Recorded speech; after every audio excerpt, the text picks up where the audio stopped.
Facebook live में आप लोगों का स्वागत है।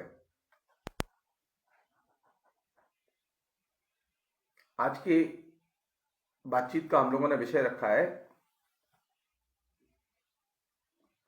हमारे जो प्रधानमंत्री नरेंद्र मोदी की अधिनायकवादी भाषा का जो मॉडल है और उसकी विचारधारा।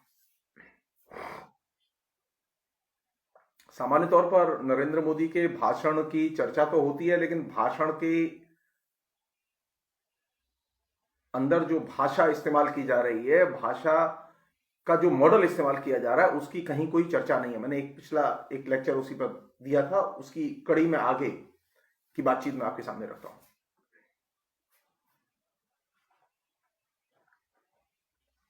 अगर मुझे कहने का मौका दें आप, तो मैं तो यही कहूंगा कि नरेंद्र मोदी को एक तरह से वक्तृता की क्रांति का नायक कह सकते हैं। वाचिक क्रांति पिछले 6 साल में की है उन्होंने। सामाजिक क्रांति नहीं की, धार्मिक क्रांति नहीं की। नरेंद्र मोदी ने कोई हिंदू क्रांति नहीं की, सिर्फ वाचिक क्रांति की है। और वाचिक क्रांति के जरिए नरेंद्र मोदी ने घर घर नरेंद्र मोदी और उसके भाषणों को पहुंचा दिया है। इतनी सफलता के साथ में किसी भी प्रधानमंत्री ने अपनी जनप्रियता हासिल नहीं की थी, ये बात तो अनडिस्प्यूटेड है। नेहरू जी 10 साल जेल में रहे स्वाधीनता आंदोलन में, बड़ी कुर्बानियां की।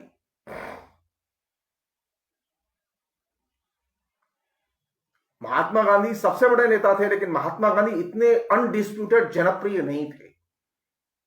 आप लोगों से पूछिए,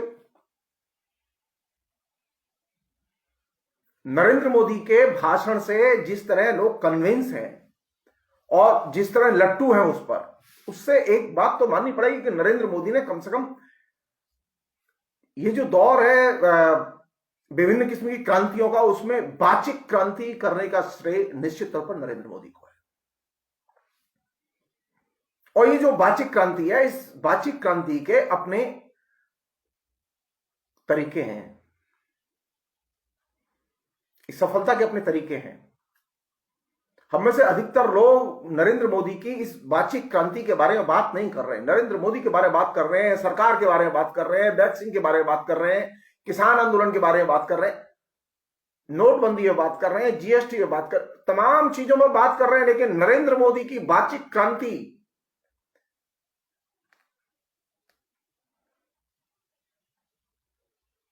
वही नरेंद्र मोदी की सफलता और नरेंद्र मोदी की 300 से अधिक जो सीटें हैं पार्लियामेंट में, उसका जनाधार है। वही वाचिक क्रांति और कुछ नहीं है।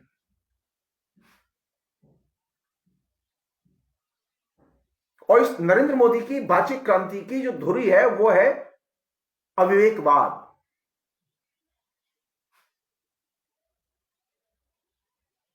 तो नरेंद्र मोदी ने जो सबसे सहज, सुगम, सुलभ, सरल जो भाषा, जो ऐसी कम्युनिकेटिव भाषा पैदा की जो कि सबकी समझ में आती है,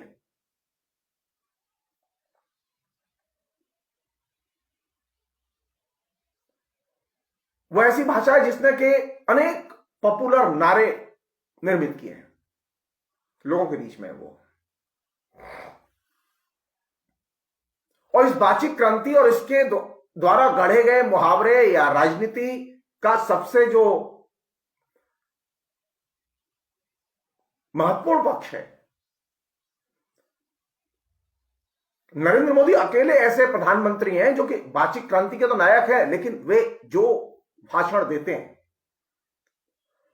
वे जो बात कहते हैं, कुछ समय के बाद वह बात इरेशनल लगने लगती है। नेहरू जी के साथ यह दिक्कत नहीं थी, मिसेस गांधी के साथ यह दिक्कत नहीं थी। नेहरू जी के जो भाषण हैं, जो कि 1952 में दिए गए, 1956 में दिए गए, 1960 में दिए गए, 1964 में दिए गए, नेहरू जी के जो भाषण हैं, वे भाषण आज भी अनेक मसलों पर सार्थक लगते हैं, रेशनल लगते हैं। लेकिन नरेंद्र मोदी के जो भाषण है, उसकी जो वाचिक क्रांति का जो जनाधार है पूरा का पूरा तैयार जिसने किया उन भाषणों ने, उन भाषणों की ब्यूटी है कि भाषण देने के बाद एक अवधि के बाद आपको वे भाषण इरेशनल लगने लगते हैं। आप किसी भी किस्म के रैशनल पैराडाइम पर, रैशनल मानकों के आधार पर नरेंद्र मोदी के भाषणों को एंजॉय नहीं कर सकते। आप स्वयं, आप चाहे नरेंद्र मोदी के कट्टर अनुयायी हो, आप किसी से पूछिए कि आपने नरेंद्र मोदी का जो भाषण नोटबंदी पर सुना, जिससे कि आप इतने गदगद थे और प्रभावित थे और उत्तेजित और उन्मादित थे,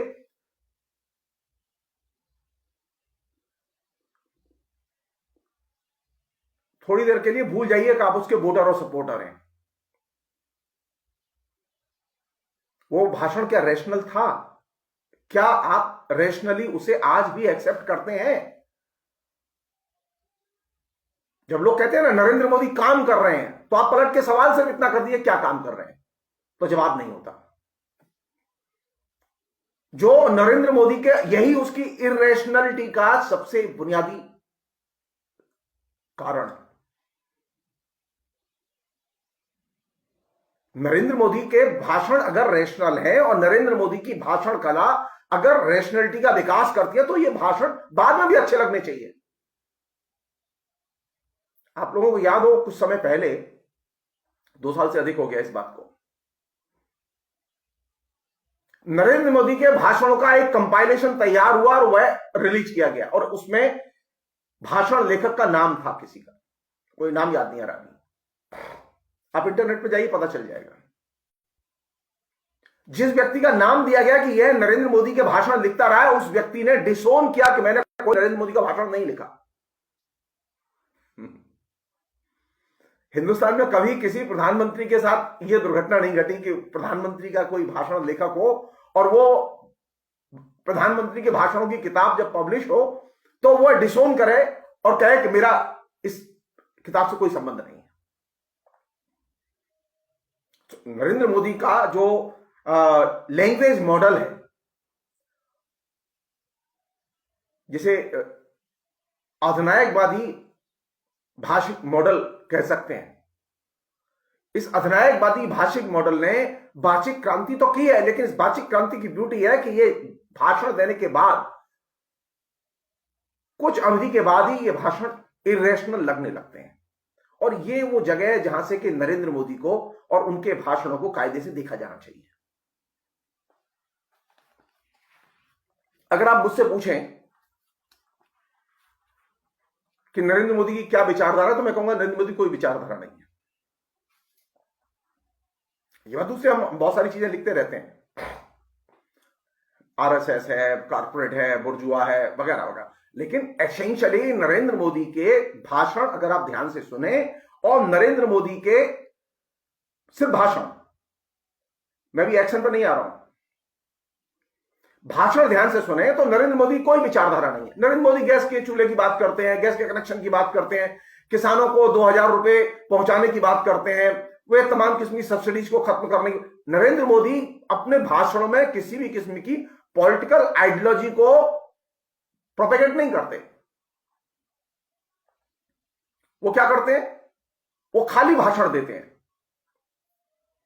भाषण देना और भाषण के जरिए लोगों को इंगेज रखना, जिसे हम लोग कहते हैं ना भाषण में बमबारी। तो नरेंद्र मोदी ने वाचिक क्रांति के जरिए भाषणों की बमबारी की और बमबारी में लोगों को इंगेज किया है। और इस इंगेजमेंट में जो साधारण आदमी है वो इतनी बुरी तरह से उलझ गया है कि उसे समझ में नहीं आता कि वो करे क्या।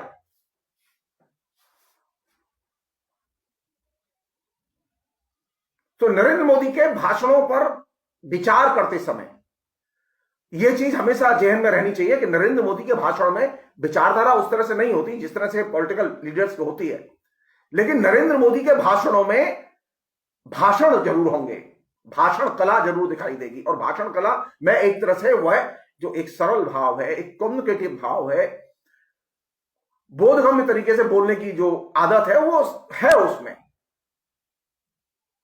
लेकिन उसकी धुरी क्या है? उसकी धुरी अविवेकवाद है, इरेशनल इरेशनल थिंकिंग है।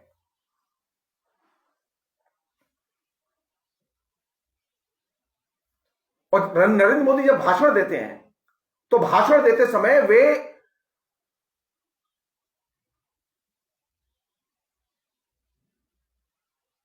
विचारधारा के बारे में आप नरेंद्र मोदी के जो भाषण है उसमें डिसएग्री नहीं कर सकते, लेकिन नरेंद्र मोदी के भाषण कभी किसी रैशनल दिमाग को अपील क्यों नहीं करते?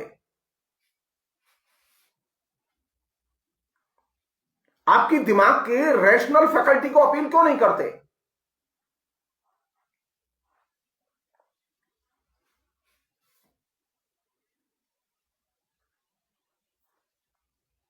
मसलन नरेंद्र मोदी ने अभी तक किसान आंदोलन पर जो भाषण दिए हैं, उन्होंने वीडियो कॉन्फ्रेंसिंग के जरिए बात की, उन्होंने मन की बात के जरिए बात की, और भी कई तरीके से बात की उन्होंने।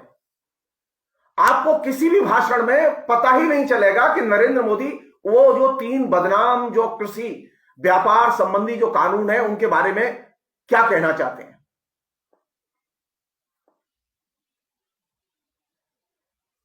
कौन इस बात से असहमत होगा किसानों की आमदनी दुगनी होनी चाहिए? कौन इस बात से असहमत होगा किसानों का शोषण नहीं होना चाहिए? कोई असहमत नहीं होगा, लेकिन इसमें कोई काम की बात तो नहीं है। किसान तो उन कानूनों के बारे में आपत्ति जाहिर कर रहे हैं। नरेंद्र मोदी कभी कानूनों पर कंसंट्रेट करके बोलते ही नहीं है, क्योंकि नरेंद्र मोदी की बातचीत क्रांति में स्पेसिफिक मुद्दा कभी सामने नहीं आता।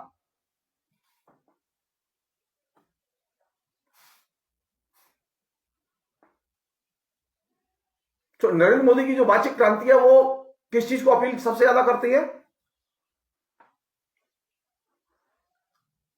वो उन लोगों को ज्यादा अपील करती है जो कि वक्तृता के लिए, वक्तृता की धारणा में विश्वास करते हैं। बोल रहा है, क्या भाषण दिया है।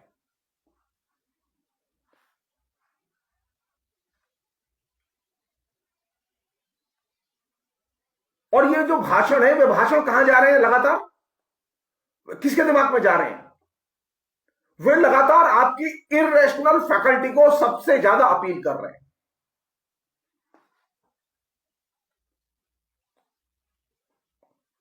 तो नरेंद्र मोदी ने अपनी बातचीत क्रांति के जरिए किस चीज को सबसे ज्यादा पुष्पित और पल्लवित किया हिंदुस्तान में पिछले 6 साल में? एक शब्द है, अविवेकवाद, अविवेकवाद और अविवेकवाद। Irrational thinking, irrational behaviour, irrational politics और इरेशनल एडमिनिस्ट्रेटिव पॉलिटिकल एक्ट।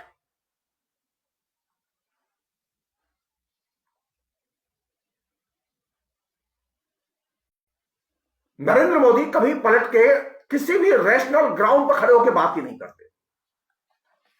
और यह वो जगह है जहां से कि नरेंद्र मोदी की बातचीत क्रांति को देखा जाना चाहिए। नरेंद्र मोदी के भाषण में एक चीज आपने नोटिस की होगी, जब वो बोलते हैं तो बोलते समय वो बार बार डायलॉग की शैली में बात करते हैं। कालाधन पकड़ा जाना चाहिए कि नहीं? तो जनता कहती है चोर पकड़े जाने चाहिए कि नहीं?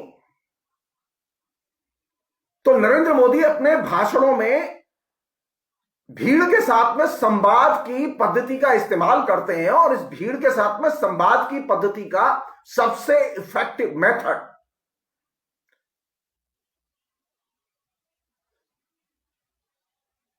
अगर किसी ने पूरी हिस्ट्री में सबसे इफेक्टिवली जिसने उसका इस्तेमाल किया वह था मुसोलिनी। अब अच्छा, नरेंद्र मोदी की अब देखा दूसरे लोग भी नकल करने लगे हैं।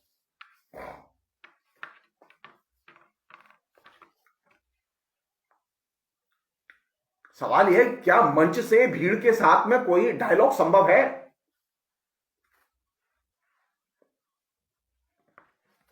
लेकिन नरेंद्र मोदी ने पिछले 6 साल में लगातार जो मंच से भाषण दिए उसमें भीड़ के साथ में संवाद की शैली विकसित की, और इस संवाद की शैली में वे तर्क, ज्ञान, डाटा, प्रॉब्लम उनके समाधान वो अपने तरीके से वो पेश करते रहे, जो उनका तरीका है। और उसमें सबसे इंपॉर्टेंट चीज कौन सी है? इंपॉर्टेंट चीज है भावुकता और उन्माद। नरेंद्र मोदी कोई भी भाषण बिना उन्माद और भावुकता के नहीं दे सकते। तो नरेंद्र मोदी की जो वाचिक क्रांति है, उस वाचिक क्रांति का जो कोर है, नरेंद्र मोदी की जो भाषा है, उसका जो प्रेरक तत्व है, वह उसकी अंतर्वस्तु नहीं है।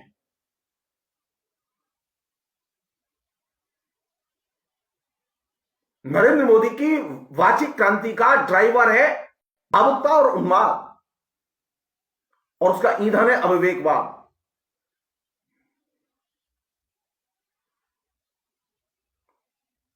और जब वो बोलते हैं तो उनका मानना यह है कि वे जो बोल रहे हैं और जो लोग सुन रहे हैं वे उनसे सहमत हैं। नरेंद्र मोदी बोलते समय जिस भाषा को सेलेक्ट करते हैं वो सहमति की भाषा है। जैसा कि मैंने आपसे कहा कि किसी की भी यह आपत्ति नहीं हो सकती कि काला धन पकड़ा जाना चाहिए कि नहीं पकड़ा जाना चाहिए। दर्शक कहेंगे क्या पकड़ा जाना चाहिए? चोर पकड़े जाने चाहिए कि नहीं पकड़े जाने चाहिए? लोग कहेंगे पकड़े जाने चाहिए। कौन आपत्ति करेगा इसमें? तो जब आप इस तरह की भाषा का इस्तेमाल करेंगे जो कि सहमति की भाषा है, इस तरह के फ्रेज का इस्तेमाल करेंगे जो सहमति के फ्रेज हैं, तो सहमति की भाषा का इस्तेमाल कौन लोग करते हैं? सहमति की भाषा का सबसे अधिक इस्तेमाल कहां किया गया? सहमति की भाषा का सबसे अधिक इस्तेमाल धर्म में होता है, धर्म की भाषा में होता है। कैसे करते हैं लोग? आते हैं ना, लोग दर्शन करने आते हैं मेरे मंदिर पे, बोलते हैं भगवती भगवान के सामने भी राजा धराज, गरीबों का भी भला करना, सबका भला करना, मेरा भी भला करना। ये जो सहमति की भाषा है, ये सहमति की भाषा, ये धर्म की भाषा है। और नरेंद्र मोदी बड़ी चालाकी से राजनीति कम्युनिकेशन में धर्म की, सहमति की धारणाओं का इस्तेमाल करते हैं।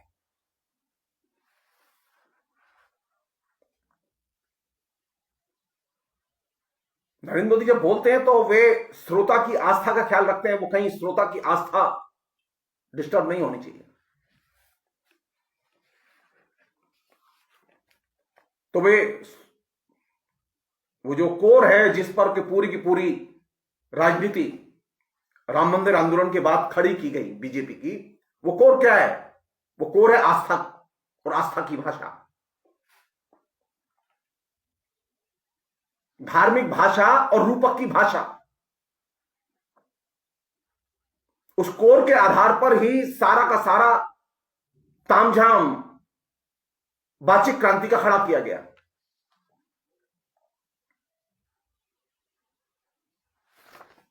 दूसरी चीज जो इसमें विकसित हुई वो ये कि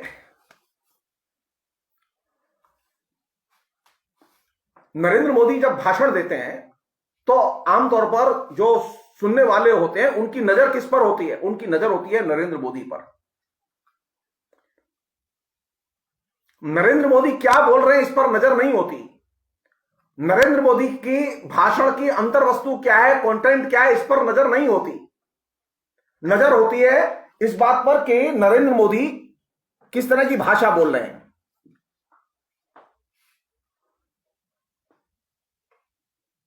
नरेंद्र मोदी को देखते हैं लोग, नरेंद्र मोदी के कंटेंट को नहीं देखते।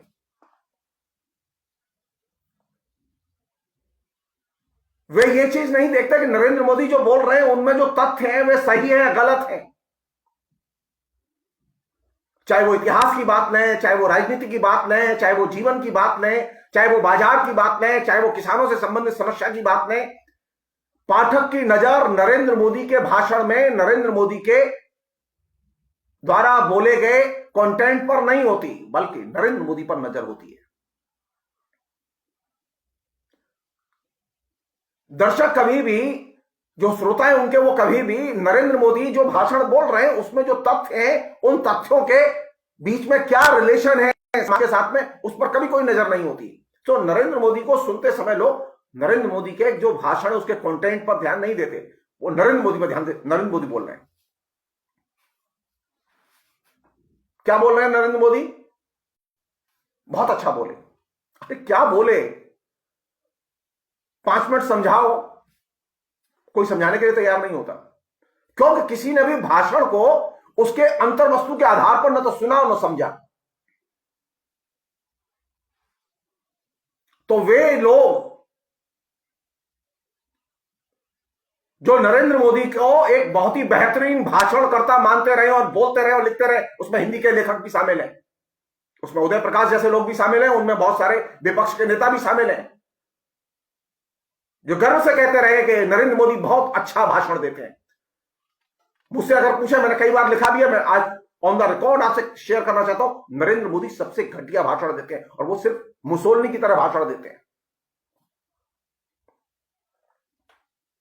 क्योंकि उनके भाषण में कोई कंटेंट नहीं होता, और जो कंटेंट होता है उसका वास्तविकता से कोई संबंध नहीं होता। तो नरेंद्र मोदी के भाषण को कभी भी श्रोता उसके कंटेंट के आधार पर नहीं देखते, वो वक्ता को देखते हैं, खाली वक्ता बोल रहा है। और ये जो वक्ता का केंद्र में रहना और उसकी वक्तृता का केंद्र में रहना और उसके कंटेंट का गायब हो जाना, ये सबसे बड़ी दुर्घटना है। आप याद कीजिए, कोई भी व्यक्ति जो नरेंद्र मोदी का परम भक्त हो, उससे कहो कि तुम नरेंद्र मोदी के किसी भी भाषण की 2 बात हमें अच्छे से बता दो, कोई भाषण याद हो तो बता दो। नरेंद्र मोदी ने पिछले साल, यानी जब से लॉकडाउन वाला ईयर जो पूरा 2020 जो गया है, 365 दिन में 2 से 30 दिन भाषण दिए हैं, 2 से 30 दिन। घर घर नरेंद्र मोदी की वाचिक क्रांति पहुंची है, लेकिन नरेंद्र मोदी ने क्या भाषण दिया है, उसका कंटेंट क्या है, उसमें जो तथ्य है वो सही है गलत है, किसी को कुछ नहीं मालूम। तो नरेंद्र मोदी की भाषण कला, जिसके कि सब लोग दीवाने हैं, वो निश्चित तौर पर वाचिक क्रांति के तौर पर देखी जानी चाहिए, और वो वैसी वाचिक क्रांति है जैसी मुसोलिनी ने की थी।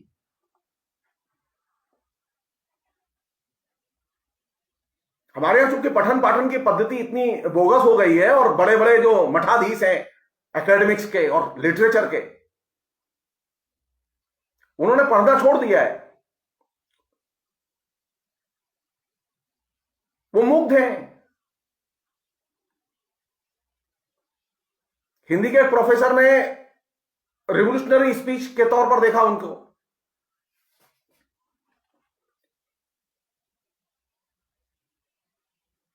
और भी लोग बोल चुके हैं। एक अन्य चीज है जो बहुत खतरनाक और बहुत महत्वपूर्ण है, नरेंद्र मोदी ने एक ऐसी कल्चर विकसित की अपनी वाचिक क्रांति के जरिए, अपने भाषणों के जरिए, जिसमें संदर्भ महत्वहीन होते हैं।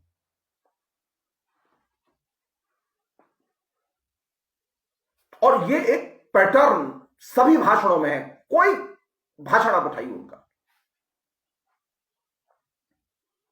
वे हर चीज को अपने व्यक्तित्व, अपनी ड्रेस और उसके व्यक्तित्व के इर्द गिर्द का जो आभा मंडल जो उनकी पीआर एजेंसी और विज्ञापन एजेंसियों ने विकसित किया है, उससे वो ढके रहते हैं।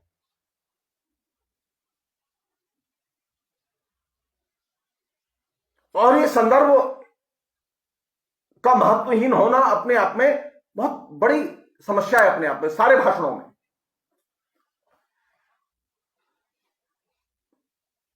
और जब संदर्भ महत्वहीन होगा तो श्रोता को क्या लगता है, नेता का भाषण सुनना जरूरी है, तो नेता का भाषण सुनता है। नरेंद्र मोदी को सबसे ज्यादा लोग सुनते हैं, ये सच है। इतनी जो है लाइफ टाइम डायरेक्ट प्रसारण के समय ऑडियंस किसी नेता के पास नहीं होती जो नरेंद्र मोदी के पास होती है। क्यों? क्योंकि वहां सबसे जो इंपॉर्टेंट चीज है, जिसको कि श्रोता पसंद करता है, श्रोता की आदत बना दी है। इसलिए अब आप नरेंद्र मोदी के जो भक्त हैं, उसमें शिक्षित अशिक्षित दोनों ही किस्म के लोग हैं, उनसे आप कोई भी डिस्कशन नहीं कर सकते जो कि किसी संदर्भ को लेकर हो। कोई डिस्कशन नहीं हो सकता। नरेंद्र मोदी ने कह दिया, फाइनल है। नरेंद्र मोदी आज भाषण देंगे, वह सुनना जरूरी है। नरेंद्र मोदी के भाषण की एक अच्छी बात है कि उसमें बुद्धिजीवियों जैसी जटिलता नहीं होती, सिंपल लैंग्वेज होती है और बहुत ही कॉमन सेंस की भाषा के आधार पर नरेंद्र मोदी पूरा का पूरा अपने भाषण का ताना बाना बुनते हैं। और यह भाषण निश्चित तौर पर लोगों को इंगेज तो करता है, लेकिन इसमें कंटेंट महत्वपूर्ण नहीं होता। आप नरेंद्र मोदी के सांप्रदायिक सद्भाव पर या धर्मनिरपेक्षता पर या लोकतंत्र पर दिए गए ऐसे 4 भाषण उठा लीजिए कोई। नरेंद्र मोदी ने कोई भाषण कंटेंट की दृष्टि से महत्वपूर्ण दिया ही नहीं जिसे कि हम लोग समझ सकें। तो नरेंद्र मोदी पर बात करते समय, उनकी भाषण कला पर बात करते समय, उनके भाषा के जो अधिनायकवादी मॉडल है उस पर बात करते समय यह चीज ध्यान रहे कि नरेंद्र मोदी में भाषिक क्रांति पैदा करने की क्षमता तो है। उसने लोगों को भाषण का अभ्यस्त तो बनाया है, लेकिन जो भाषण है उनमें महत्वपूर्ण संदर्भ नहीं है, जो भाषण है उसमें महत्वपूर्ण कंटेंट नहीं है। तो एक नए किस्म की कल्चर भाषण कला में विकसित हुई है जिसमें कि संदर्भ महत्वपूर्ण नहीं है और अंतर्वस्तु भी महत्वपूर्ण नहीं है।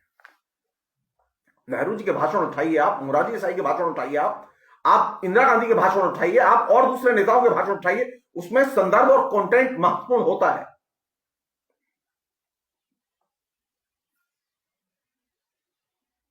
लेकिन नरेंद्र मोदी के भाषण में न संदर्भ महत्वपूर्ण है और न ही अंतर्वस्तु महत्वपूर्ण है।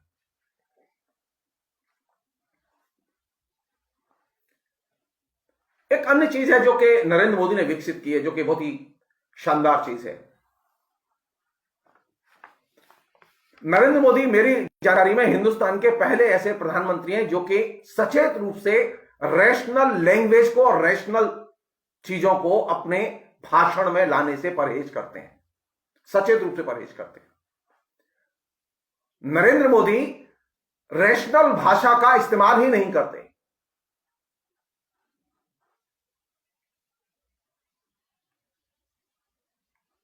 पूछा जाना चाहिए, क्या रैशनल भाषा का इस्तेमाल किए बिना भाषा को समृद्ध किया जा सकता है? क्या रैशनल भाषा का इस्तेमाल किए बिना राजनीति को समृद्ध किया जा सकता है? क्या रैशनल भाषा का इस्तेमाल किए बिना रैशनल फैकल्टी को समृद्ध किया जा सकता है? नहीं। तो नरेंद्र मोदी के भाषणों का जो सबसे बड़ा जो जिसे कहेंगे एक बहुत महत्वपूर्ण पहलू है वो ये कि वे रैशनल लैंग्वेज का इस्तेमाल ही नहीं करते। ये कैसे संभव है कि आप अलीगढ़ यूनिवर्सिटी में जब भाषण देने जाएंगे तब तो आपको याद आएगा अलीगढ़ मुस्लिम विश्वविद्यालय का काम कैसा है और नाम कैसा है, लेकिन जो ही आप अलीगढ़ मुस्लिम यूनिवर्सिटी के बाहर निकलेंगे आप ठीक खटोला वहीं बिछेगा।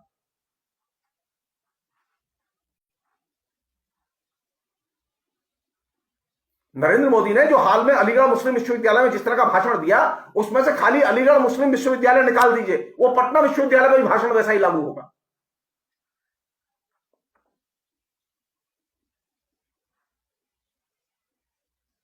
तो जो एक नई समस्या जो सामने आती है वो ये कि नरेंद्र मोदी अपनी भाषिक संरचना का चयन करते समय रैशनल भाषा का चयन नहीं करते। उसमें संदर्भ महत्वपूर्ण नहीं होता, उसमें कंटेंट महत्वपूर्ण नहीं होता। अब आप पूछिए अलीगढ़ मुस्लिम विश्वविद्यालय के लोगों से कि नरेंद्र मोदी जो भाषण देंगे उसमें कंटेंट वाइज उन्होंने अलीगढ़ मुस्लिम विश्वविद्यालय के बारे में क्या कहा? जीरो।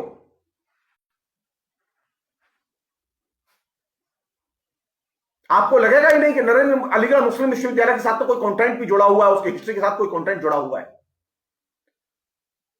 नरेंद्र मोदी ने पिछले दिनों विवेकानंद की मूर्ति का अनावरण करते समय जवाहरलाल नेहरू विश्वविद्यालय के विद्यार्थियों को और विश्वविद्यालय को संबोधित करते हुए जो भाषण दिया, आप उसे सुनिए ध्यान से, आपको लगेगा ही नहीं।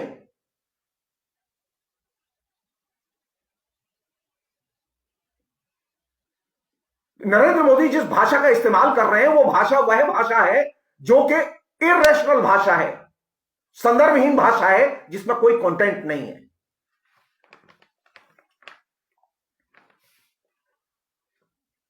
जवाहरलाल नेहरू विश्वविद्यालय का जो संदर्भ है, विवेकानंद का भी वो संदर्भ है, अलग संदर्भ है दोनों के।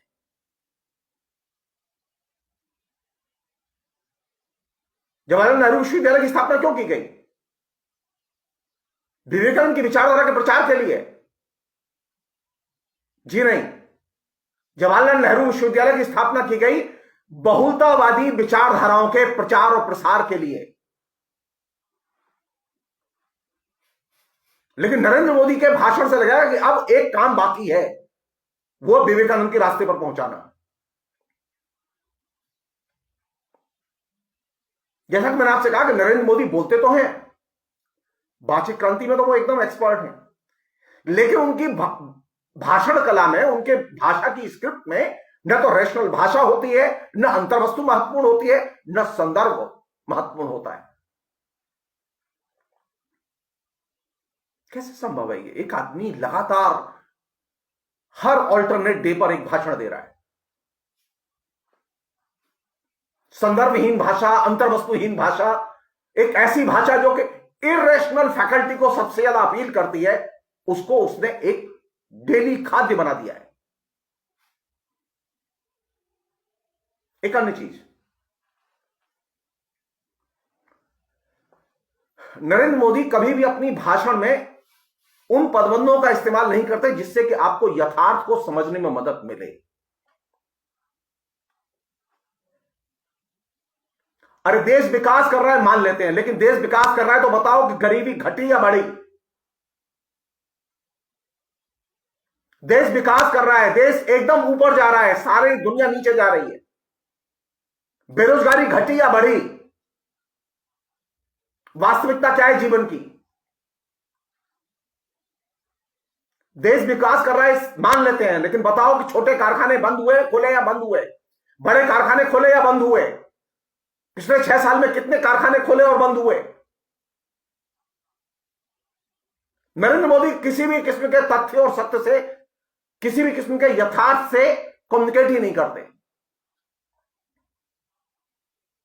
नरेंद्र मोदी की भाषण कला में जिस भाषा का इस्तेमाल होता है, उस भाषा में यथार्थ की भाषा, ऐसे पदबंध उनका वो सचेत रूप से उपयोग नहीं करते जिससे यथार्थ को समझने में मदद मिले।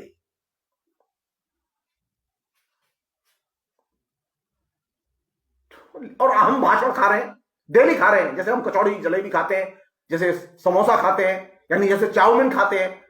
नरेंद्र मोदी के भाषणों को आपने, हम सभी लोगों ने बिल्कुल वैसा ही खाया है जैसे कि हम फास्ट फूड खाते हैं।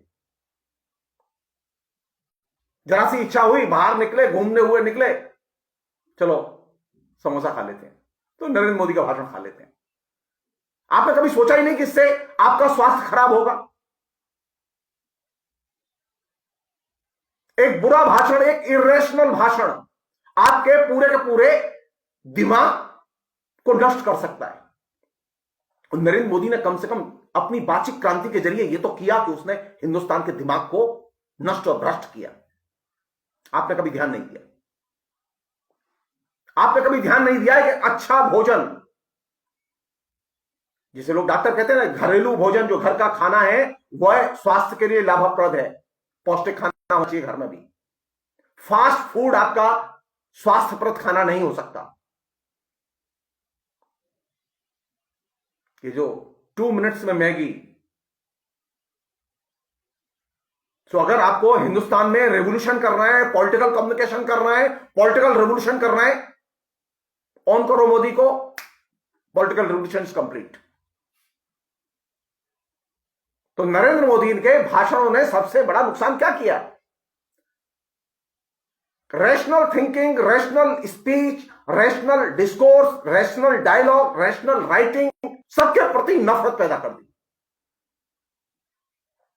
क्योंकि नरेंद्र मोदी ऐसी भाषा का इस्तेमाल करते हैं, ऐसे भाषिक पदबंधों का इस्तेमाल करते हैं जिनके जरिए आप यथार्थ को पकड़ और समझ ही नहीं सकते। मैं नरेंद्र मोदी के सारे तर्क मानने के लिए तैयार हूं, सिर्फ नरेंद्र मोदी एक भाषण अपना ऐसा दें जिससे हिंदुस्तान का यथार्थ समझ में आए। नरेंद्र मोदी ने 6 साल में बहुत विकास किया है, सिर्फ ऐसी भाषा चुन के बताएं और बोलें। मुझे मालूम है नरेंद्र मोदी को भाषा नहीं आती, उनके अनुयायियों को वो भाषा नहीं आती।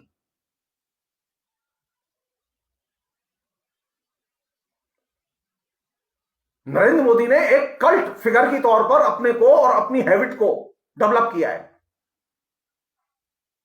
और इस पूरे के पूरे उसमें जिसका कि उसने अभ्यस्त बनाया, हम लोगों को परेशानी होती है फेसबुक पर लिखते समय, कम्युनिकेट करते समय एक दूसरे से। क्यों?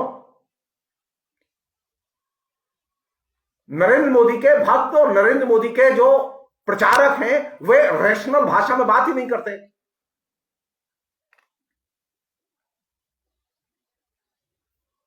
उनके पास रैशनल लैंग्वेज नहीं होती।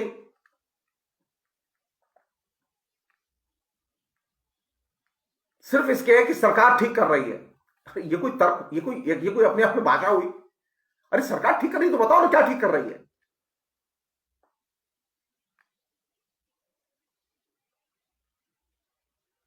एक अन्य चीज जो कि इस पूरे विमर्श में सामने आई है वो ये कि नरेंद्र मोदी जिस शब्द का इस्तेमाल करते हैं और जिस शब्द को उछाल देते हैं,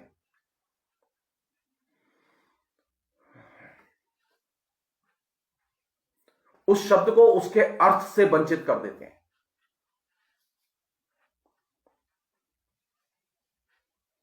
नरेंद्र मोदी ने कृपा करके एक काम किया बड़ा, वो जो भक्त,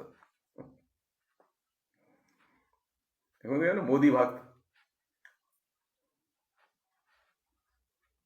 जो मोदी भक्त को कैसा कलंकित किया गया, और भक्त का जो कंटेंट था, भक्त की जो मीनिंग था, वो मीनिंग गायब हो चुका है भक्त से।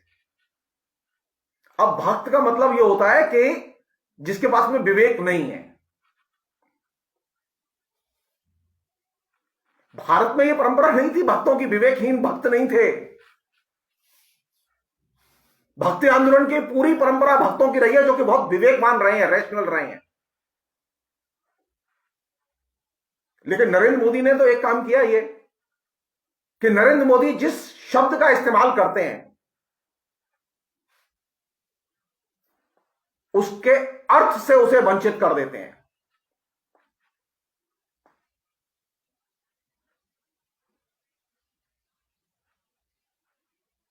अब आप देखिए, कोई चीज उठाइए, आप एक चीज उठाइए जिसको कि उन्होंने बोला हो और उसके बाद में उसका मीनिंग नष्ट न किया हो। एक चीज उठाइए कोई।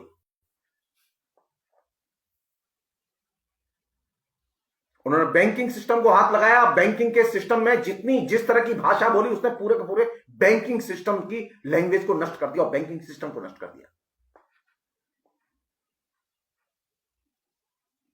नरेंद्र मोदी ने विकास शब्द का जिस तरह से इस्तेमाल किया, उसने विकास का मीनिंग ही खत्म कर दिया।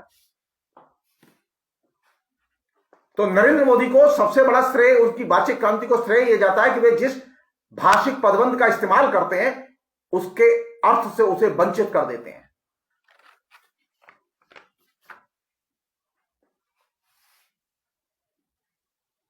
अब तक यह हुआ कि लोग जिस शब्द का इस्तेमाल करते हैं उसके साथ उसका एक अर्थ जुड़ा रहता है, वो अर्थ समृद्ध करते हैं लोग, अच्छे वक्ता। लेकिन नरेंद्र मोदी की मुश्किल यह है कि वे जब किसी शब्द का इस्तेमाल करते हैं तो वे पहला काम यह करते हैं उस शब्द के साथ जुड़े हुए अर्थ को नष्ट कर देते हैं।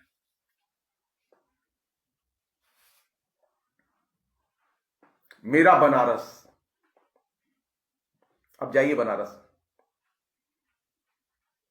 बनारस के साथ जुड़ी हुई जो तमाम किस्म की हिस्टोरिसिटी थी, मंदिर थे, गलियां थी, पुराने भवन थे, बिल्डिंगें थी, सब ध्वस्त।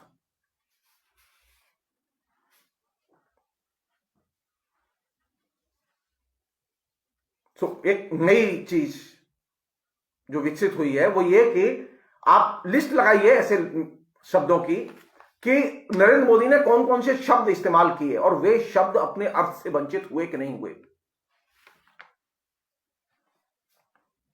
कारण नरेंद्र मोदी जिन शब्दों का इस्तेमाल करते हैं क्या वे उन शब्दों का आचरण भी करते हैं। मसलन नरेंद्र मोदी ने कहा कि देश विकास करेगा, तो क्या एक्चुअल में देश ने विकास किया?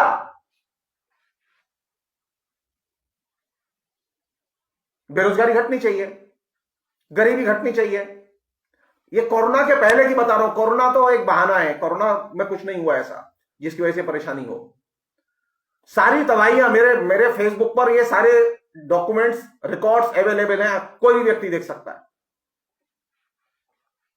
कोरोना के आने के पहले हिंदुस्तान बेरोजगारी में सर्वोच्च शिखर पर पहुंच चुका था नरेंद्र मोदी के विकास के बावजूद। जब आप कहते हैं कि देश विकास कर रहा है तो वह चीज आचरण में दिखाई देनी चाहिए।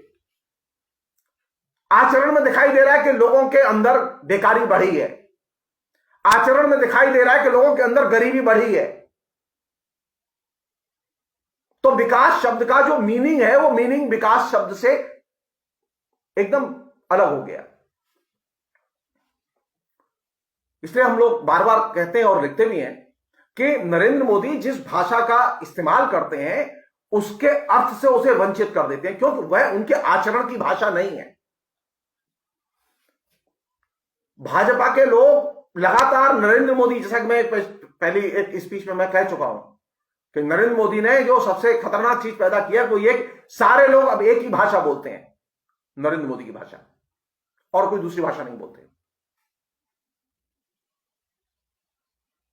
और ये जो चीज है ये अपने आप में बहुत ही पीड़ादायक है कि एक वाचिक क्रांति तो हुई,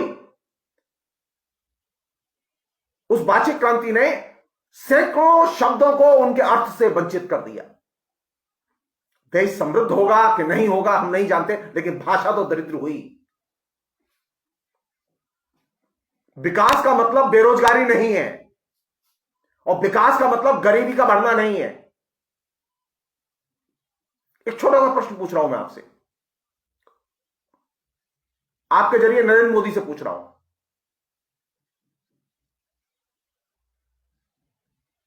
मुकेश अंबानी ने पिछले 6 साल में कितने बड़े कारखाने खोले हिंदुस्तान में?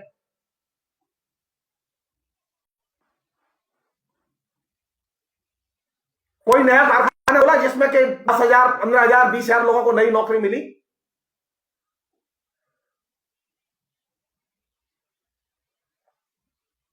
कोई कारखाना नहीं खुला, तो विकास कहां से होगा? सिंघानिया ने खोला, टाटा ने खोला, कोई ऑटोमोबाइल इंडस्ट्री की कंपनी ने आके कोई नया कारखाना खोला? यहां डेवलपमेंट कहां से होगा? नौकरियां कहां से आएंगी? तो विकास का जो मीनिंग है वो किससे तय होगा? नरेंद्र मोदी के बोलने से, अखबार में लिखने से? जी नहीं, वो आचरण से तय होगा। हमें व्यवहार में देखना होगा क्या सचमुच में विकास हुआ है। तो नरेंद्र मोदी की भाषा पर विचार करते समय, उनकी भाषण कला पर विचार करते समय, वो जो उन्होंने वाचिक क्रांति पैदा किया उस पर विचार करते समय हम इस चीज का ध्यान रखें कि उन्होंने जिन शब्दों का इस्तेमाल किया, जिन पदबंधों का इस्तेमाल किया, उन पदबंधों को उनके अर्थ से उन्होंने वंचित कर दिया। वही बहुत खतरनाक काम किया।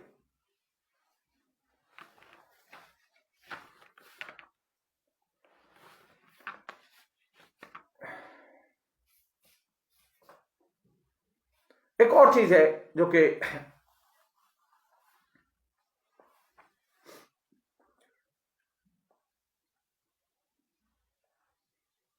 नरेंद्र मोदी ने एक ऐसी लैंग्वेज विकसित की है जिसका कोई ऑल्टरनेटिव, ये जो कहते हैं ना लोग नरेंद्र मोदी का विकल्प ले आओ, अरे नरेंद्र मोदी के विकल्प तो है, लेकिन समस्या वहां नहीं है। समस्या यह है कि नरेंद्र मोदी जो भाषा बोलते हैं, जिस भाषा का लोगों को अभ्यस्त बना दिया गया है, उस भाषा ने एक ऐसी स्थिति पैदा की है लोगों के दिमाग में कि लोगों को लगता है कि नरेंद्र मोदी की भाषा का कोई विकल्प नहीं है।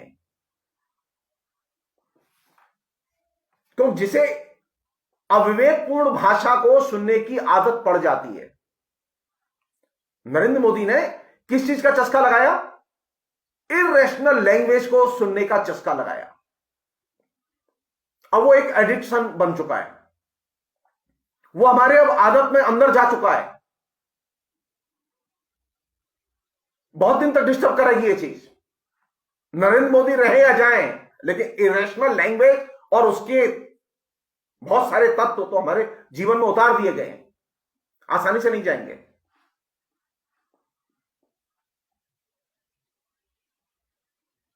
जो चीज डिस्टर्ब कर रही है वो कौन सी चीज कर रही है? वो ये कि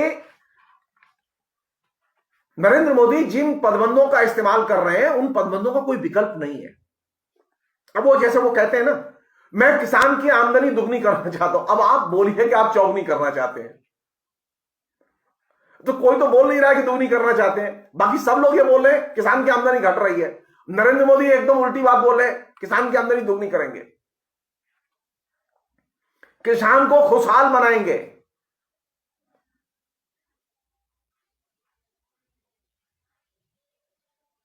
तो जो, जबकि इसका वास्तविकता से कोई संबंध नहीं है। किसान की वर्तमान बदहाली से नरेंद्र मोदी के भाषण का कोई संबंध नहीं है। वो खुशहाल करेंगे।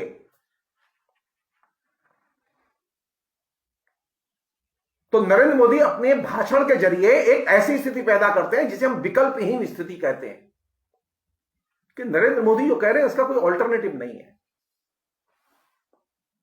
इसलिए वे ऐसे वैचारिक पदबंधों, कंटेंट और पूरे के पूरे भाषाई कम्युनिकेशन के पैटर्न को उन्होंने विकसित किया है, जिसमें कि आप सुनने के बाद में आपको लगे नहीं यार, इसका कोई विकल्प नहीं है। अब आप यहां से सोचिए कि वैक्सीन आ गई, बिना वैज्ञानिक परीक्षण फाइनल किए वैक्सीन आ गई और अब उतार दी गई। अब लगेगी, अब क्या होगा क्या नहीं होगा भगवान जाने। वैक्सीन रिवॉल्यूशन तो हो गया, आप समझा सकते हैं साधारण आदमी को? नहीं समझा सकते, क्योंकि नरेंद्र मोदी के कम्युनिकेशन में जो लैंग्वेज दाखिल होती है, अगर वो वैक्सीन दाखिल हो गई है तो वैक्सीन भी अपनी अंतर वस्तु से वंचित होगी। वो जिसे कहते हैं ना, नरेंद्र मोदी में वो मिदास का गुण है कि जो भी चीज छुएंगे वो सोने की हो जाएगी। और वो वैक्सीन भी सोने की हो गई है। और मिदास की क्या दशा हुई थी अंत में, सब कहानी आपको मालूम है। नहीं मालूम है जिन लोगों को, वो इंटरनेट पर जाएं और मिदास राजा की कहानी को पढ़ें।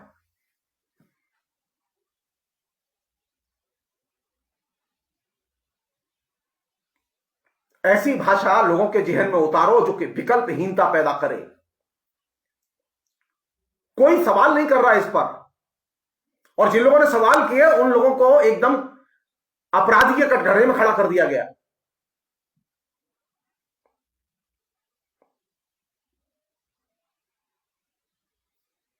सच्चाई क्या है ये बहुत बाद में पता चलेगी। पता चलेगी, ऐसा नहीं पता नहीं चलेगी, पता चलेगी। इसलिए जो चीज आपसे कहना चाहता हूं वो ये कि नरेंद्र मोदी अपनी भाषा और भाषण कला के जरिए जिस भाषा का इस्तेमाल करते हैं वह विकल्पहीनता पैदा करती है। अब वैक्सीन का कोई विकल्प नहीं है, आप मजबूर हैं उसे लेने के लिए, आप कन्विंस कर दिए गए हैं।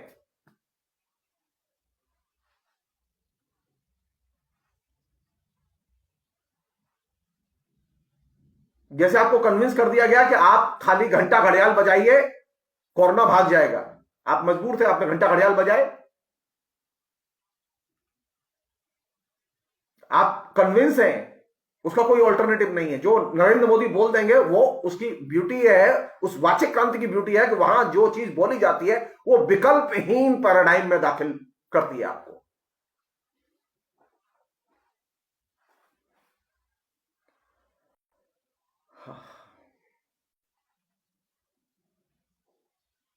एक और है जो कि मुझे लगता है कि ये थोड़ी सी असुविधाजनक है, लेकिन है।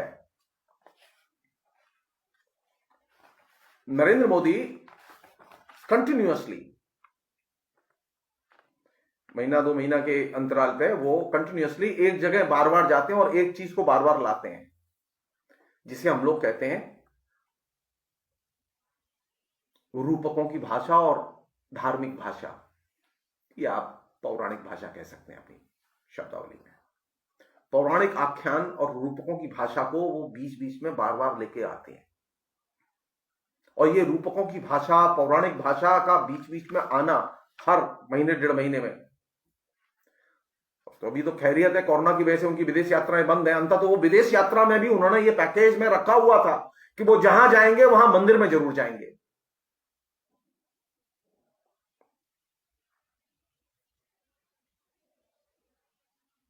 तो नरेंद्र मोदी की भाषण कला में जिसने कि सबसे अधिक इसको जनप्रिय बनाया और जिस चीज का इन्होंने सबसे ज्यादा इस्तेमाल किया,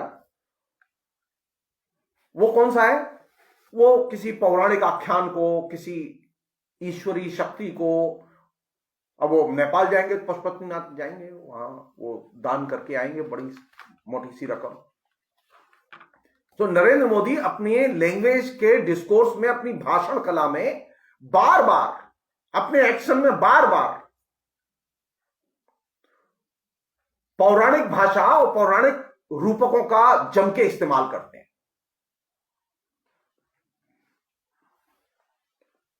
और ये जो पौराणिक भाषा और ये जो धार्मिक प्रतीकों की भाषा है जिसका वो इस्तेमाल कर, राम जन्मभूमि शिलान्यास को लेकर तो जो उनका भाषण है वो तो क्लासिक भाषण है, आइडियल भाषण है। वो कैसे मेटाफर को, कैसे रूपकों को और रूपकों से जुड़ी हुई भाषा को वे राजनीतिक तौर पर इस्तेमाल कर सकते हैं और कर रहे हैं, इसका वो क्लासिक एग्जाम्पल है। यहां तक कि वो अमेरिका गए तो वहां पर भी मंदिर खोज रहे हैं, वो विलायत जहां जा रहे हैं वहां मंदिर खोज रहे हैं, चर्च में नहीं गए। हाँ, वो मस्जिद में गए, वो मिडिल ईस्ट में जाते समय मस्जिद में गए।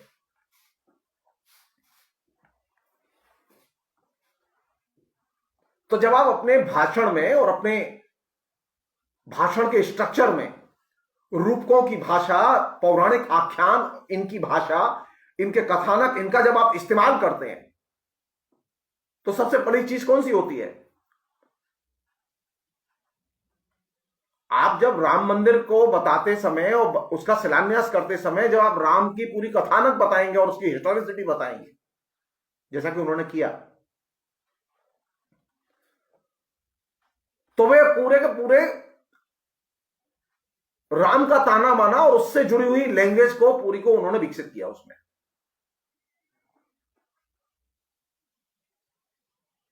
और इस पूरे विकास में उन्होंने एक ऐसी रूपक भाषा विकसित की है, वो हमेशा एक रूपक बनाते हैं। अब कांग्रेस भी उनके लिए एक रूपक है और विपक्ष भी एक रूपक है। विपक्ष का वंशवाद, ये एक रूपक है जिसको कि वो बार बार हर मीटिंग में बोलते हैं।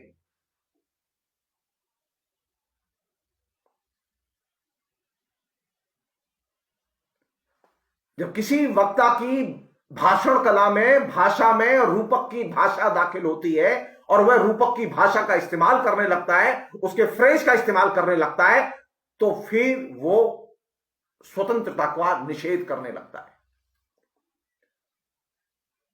आइडियोलॉजिकली नरेंद्र मोदी ने जो भाषण कला विकसित की, जिसमें कि रूपक, पौराणिक आख्यान, मिथ के चरित्र ये बार बार दाखिल होते रहे हैं। वो मथुरा आएंगे तो यमुना को याद करेंगे, बनारस जाएंगे तो गंगा को याद करेंगे, अयोध्या जाएंगे तो राम को याद करेंगे, पाटलिपुत्र जाएंगे तो फिर किसी और को याद करेंगे। ये जो रूपकों की भाषा का उनकी भाषण कला में आना और उसका रेफरेंस वे अपने तरीके से डेवलप करते हैं, उसका हिस्टोरिसिटी से कोई लेना देना नहीं होता, उसके ऐतिहासिक संदर्भ से उसका कोई लेना देना नहीं होता। तो वे जो भाषा विकसित की है उन्होंने, जो रूपकों की भाषा से उन्होंने विरासत में ली है, जिसको कि उन्होंने अपनी भाषण कला का बुनियादी ढांचा खड़ा किया है, जिससे वो भाषा कैसी है? वो भाषा स्वतंत्रता का निषेध करती है।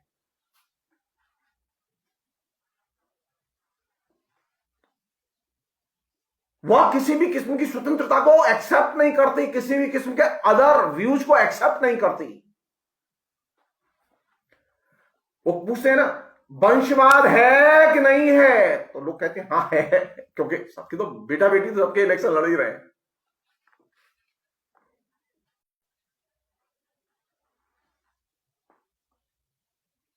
रूपक, अब वंशवाद भी एक रूपक है, कांग्रेस भी एक रूपक है, और ये जो रूपकों की भाषा, ये भाषा ली है राम के आख्यान के रूपक से। रूपक की भाषा धार्मिक और पौराणिक रूपकों की भाषा से ली गई है। उसका जो पूरा पूरा स्ट्रक्चर, उसकी ब्यूटी क्या है? जब आप रूपकों की भाषा में बोलते हैं तो उसकी ब्यूटी है वह स्वतंत्रता को एक्सेप्ट नहीं करती, वह श्रोता को बांधती है। श्रोता एकदम मुग्ध होता है कि क्या बात कही है नरेंद्र मोदी ने। वो एक तरह से गुलाम बनाती है श्रोता को। रूपक की बात, अब कौन कहेगा कि रामचंद्र जी जो है वो उनकी भाषा में और रामचंद्र जी के बारे में नहीं बोला जाना चाहिए? कौन विरोध करेगा इसका? रूपक की भाषा गुलाम मानसिकता तैयार करती है, और यही वजह कि नरेंद्र मोदी ने पिछले 6 साल में जितने भाषण दिए, उसने सबसे जो खराब काम किया वो क्या किया? उसने बंद दिमाग की कल्चर को पैदा किया। साधारण लोगों को उसने गुलाम मानसिकता में बांधने की कोशिश की, और ये वे लोग हैं जो किसी भी किस्म के विवेकवादी तर्क को सुनने के लिए तैयार नहीं है। आप नरेंद्र मोदी के अनुयायियों को कोई लॉजिक की बात पर सहमत नहीं कर सकते। वो यही कहेंगे अरे बाकी सब ठीक है जगदीश्वर जी आपकी बात, लेकिन 2024 में नरेंद्र मोदी आ रहे हैं। पहले वो कह रहे 2019 में आ रहे हैं, वो आ गए। हमने कहा भाई नुकसान हुआ है, कुछ काम नहीं हुआ, वो ना वो सब ठीक है, लेकिन वो आ रहे हैं, खटोला यहीं बिछेगा। रूपक की भाषा गुलाम की भाषा है, वह किसी भी किस्म के रैशनल लॉजिकल डिस्कोर्स में दाखिल ही नहीं होती।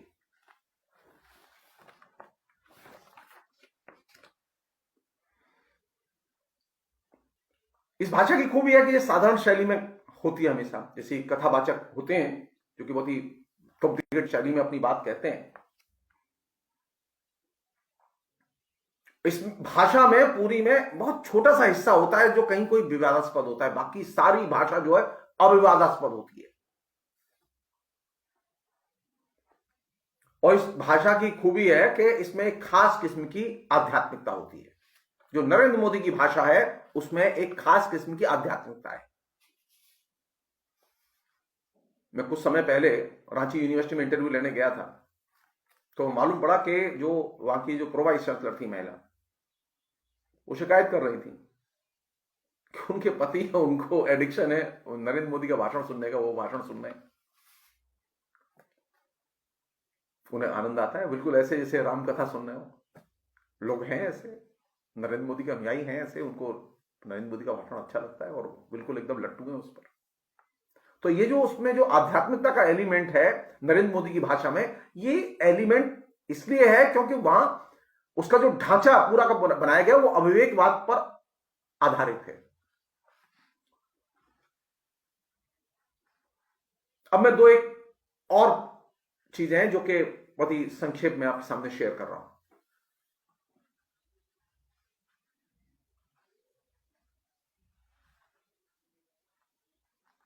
ये जो रूपक की भाषा या आध्यात्मिक भाषा का जब आप इस्तेमाल करते हैं तो इसमें सबसे बड़ी अच्छी बात यह है कि आपको अंतर्वस्तु के विस्तार की जरूरत नहीं होती। नरेंद्र मोदी की जो तमाम स्पीचेस हैं उनमें भयानक पुनरावृत्ति है, नया कंटेंट नहीं है। बहुत कम स्पीच है जिसमें कोई नई अंतर्वस्तु है, पुनरावृत्ति ज्यादा है। तो रूपक की भाषा की सबसे बड़ी जो मुश्किल है वो क्या है कि वह अंतर्वस्तु का विस्तार नहीं होने देती।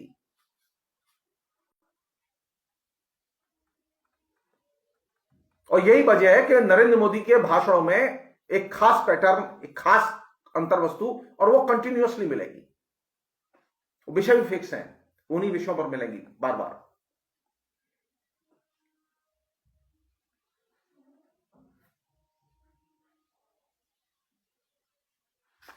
और जब आप एक सीमित अर्थ में भाषा को, सीमित अर्थ में अपने भाषण को आप रिपीटेडली पेश करते हैं, तो जो लोग आपको सुनते हैं उन लोगों के अंदर एक खास किस्म की कट्टरता, एक खास किस्म का आग्रह आप विकसित करते हैं। नरेंद्र मोदी ने इंटरेस्टिंग ढंग से अपने पूरे के पूरे पैटर्न को डेवलप किया है। नरेंद्र मोदी मार्क्सवादियों की आलोचना करते हैं, नरेंद्र मोदी सोशलिस्टों की आलोचना करते हैं, नरेंद्र मोदी जो है लिबरल कांग्रेस की आलोचना करते हैं, नरेंद्र मोदी मायावती की आलोचना। नरेंद्र मोदी ने कोई ऐसी विचारधारा नहीं है जिसकी की आलोचना न की हो। तो नरेंद्र मोदी के भाषण का जो क्रक्स है, धुरी, वो किस पर टिकी हुई है? सभी किस्म की विचारधाराओं के नकार पर टिकी हुई है।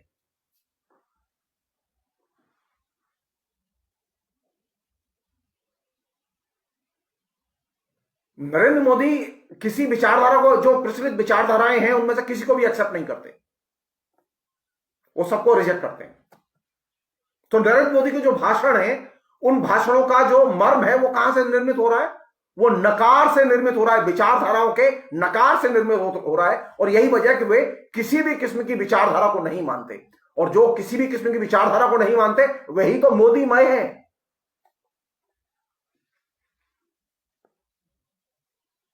अब आप सोचिए, आप किस हिंदुस्तान में खड़े हैं और किस नेता के नीचे खड़े हैं। आपके पास एक ऐसा नेता है जो कि नेगेटिव पॉलिटिक्स के आधार पर उसने अपनी पूरी की पूरी भाषण कला को विकसित किया है। ऐसा नहीं कि नरेंद्र मोदी जब वामपंथियों को अस्वीकार करते हैं तो नरेंद्र मोदी हिंदुत्व को भी अस्वीकार करते हैं। वो राष्ट्रवादियों को भी, वो तमाम गौरक्षकों को खूब लतिया चुके हैं बार बार। तो नरेंद्र मोदी की जो मतलब विचारधारा है वो किस पर टिकी हुई है? नकारवादी दृष्टिकोण पर टिकी हुई है। सभी किस्म की विचारधाराओं को अस्वीकार करो, रिजेक्ट करो। मैं सही, तुम गलत। ये जो सभी किस्म की विचारधाराओं का अस्वीकार, जो नरेंद्र मोदी के भाषण की धुरी है, यही तो मुसोलिनी के भाषण की विशेषता थी, यही तो हिटलर के भाषण की विशेषता थी। नाराज क्यों होते हैं इस बात पर? नरेंद्र मोदी के भक्त नाराज क्यों होते हैं जबकि तुलना हिटलर के और मुसोलिनी के भाषणों से की जाए?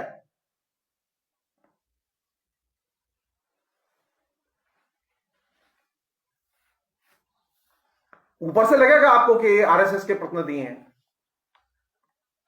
लेकिन नरेंद्र मोदी तो आरएसएस की कभी हिमायत नहीं करते पब्लिकली। बहुत सारे ऐसे उन्होंने स्टेटमेंट दिए जो आरएसएस के लोगों के खिलाफ जाते हैं।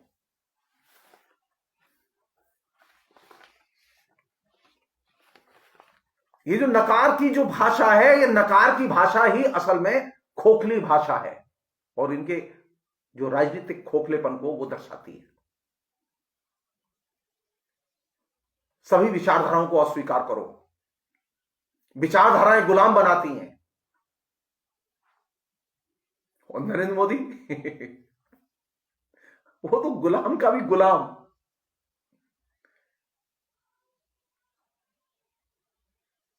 आपके पास एक दृष्टिकोण तो होता है, लेकिन नरेंद्र मोदी ने जो भाषा विकसित की है वो नकारवाद की भाषा है, और ये नकारवाद की भाषा सभी विचारधाराओं को अस्वीकार करते हुए अपना विकास करती है और कम्युनिकेट करती है। अंत में मैं सिर्फ एक चीज कह के ये बात यहीं रोकूंगा, क्योंकि अभी बातचीत बहुत है, आगे आएंगी।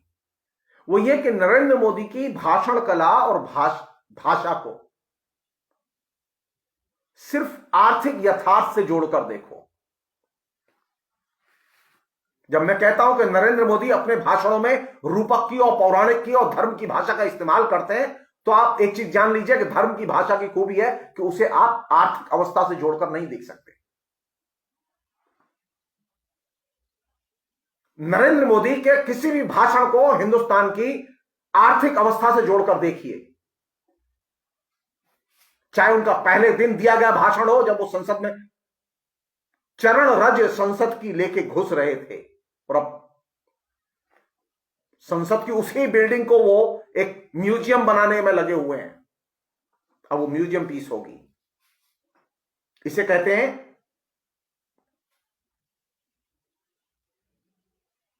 भाषण और यथार्थ के बीच में एकदम अंतर्विरोध, कथनी कुछ और करनी कुछ। जिस समय वो संसद की सीढ़ियों का स्पर्श करते हुए घुस रहे थे, प्रणाम करके घुस रहे थे, लोगों को लग रहा था देखो नरेंद्र मोदी के अंदर कितनी संसद की इस बिल्डिंग के प्रति सम्मान की भावना है। 6 साल नहीं गए, वो सम्मान की भावना एकदम कूड़े के ढेर पर फेंक दी गई है कि अब वो बिल्डिंग बेकार है, नरेंद्र मोदी की बैठने लायक नहीं है। तो धर्म की भाषा की ब्यूटी है कि धर्म की भाषा को आप आर्थिक स्थितियों से जोड़कर नहीं पढ़ सकते। नरेंद्र मोदी ने अपनी पूरी की पूरी भाषण कला में धर्म की भाषा और उसके रूपों का जिस तरह से इस्तेमाल किया है, उसको कैसे पढ़ा जाएगा। नरेंद्र मोदी तो गैस पर बात करते हैं, नरेंद्र मोदी विकास पर बात करते हैं, नरेंद्र मोदी किसान पर बात करते हैं, वहां तो धर्म आता नहीं है कहीं। जगदीश्वर जी आप क्या कह रहे हैं? सिर्फ मैं वो चाबी दे रहा हूं आपको जिससे नरेंद्र मोदी खुलते हैं। नरेंद्र मोदी ने जो भाषण दिए हैं उन भाषणों को आर्थिक यथार्थ से जोड़कर देखो।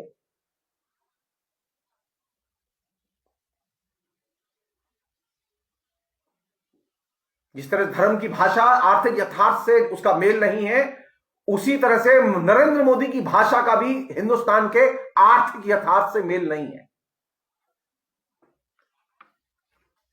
नरेंद्र मोदी जो बोलते हैं और नरेंद्र मोदी जो आचरण करते हैं उसमें बहुत बड़ा अंतराल है, उसमें कोई मेल नहीं है। नरेंद्र मोदी ने जो राजनीतिक शब्दावली जो अपने भाषण कला में विकसित की है, उस राजनीतिक शब्दावली का जो क्रक्स है वो ये कि वहां जो भाषा है वो भाषा यथार्थ से मेल नहीं खाती, और वहां तर्क पर जोर नहीं है, तथ्य पर जोर नहीं है, सत्य पर जोर नहीं है। नरेंद्र मोदी के भाषण में जोर है किस पर? आस्था पर। मेरे प्रति आस्थावान रहो, मैं जो कर रहा हूं ठीक कर रहा हूं, बाकी सब ठीक होगा।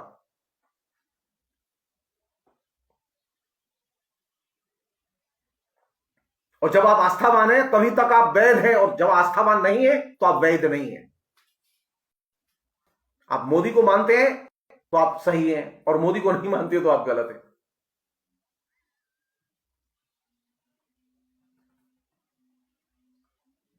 और अगर आप मोदी का विरोध करते हैं,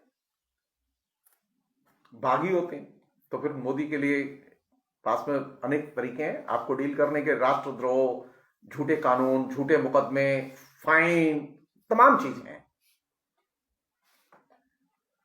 तो नरेंद्र मोदी आपको किसी भी तरह से इस सिस्टम में और अपने लैंग्वेज के जो पूरा का पूरा परिदृश्य उन्होंने विकसित किया उसमें आपको बागी नहीं होने देते।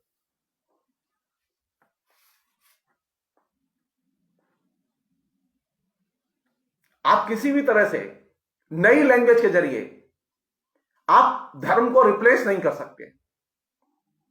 धर्म को बनाए रखने के लिए जरूरी है कि धर्म की जो प्रचलित भाषा है, जो कि पिछले 1000 साल में विकसित हुई है, 2000 साल में विकसित हुई है, उस भाषा को जैसे कहा गया है उसी रूप में आप उसका इस्तेमाल कीजिए, तभी आप अच्छे भक्त हैं। अगर आप उसे रिप्लेस करेंगे तो आप बागी कहलाएंगे।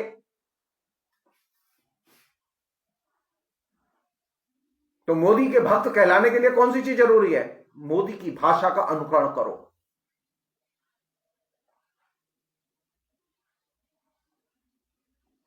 और आखिरी चीज, मोदी ने जो सबसे खतरनाक चीज विकसित की है अपने भाषण के जरिए,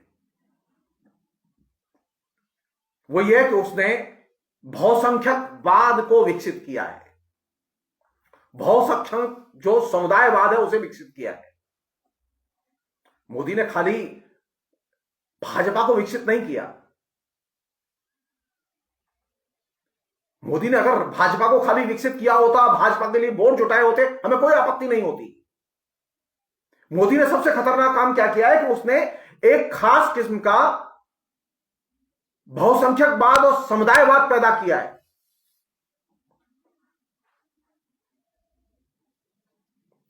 एक तरफ जातियों के समूहों को अलग अलग रूपों में एकत्रित किया जा रहा है। चमार अपने संगठन बनाए, कोली अपने संगठन बनाए, मछुआरे अपने संगठन बनाए, ब्राह्मण अपने संगठन बनाए, अहीर अपने संगठन बनाए। तमाम जातियों के समुदायों के संगठन कुकुर मुत्ते की तरह पूरे देश में उगाए, हजारों संगठन उगाए। और इन सारे संगठनों को, जो कि अलग अलग मोती के तौर पर दिखाई देते हैं, ये सारे संगठन बहुसंख्यकवादी राजनीति से गहरे गुंथे हुए हैं और जुड़े हुए हैं। तो मोदी ने अपनी जो लैंग्वेज है, उस लैंग्वेज के जरिए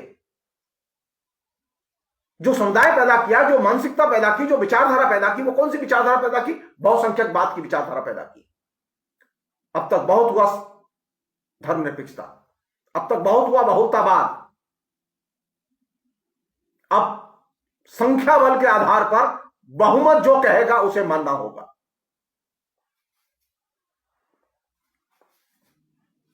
अगर 100 लोग कह रहे हैं कि चंद्रमा की आंखें नहीं है, तो अब आप मानिए चंद्रमा की आंखें नहीं है।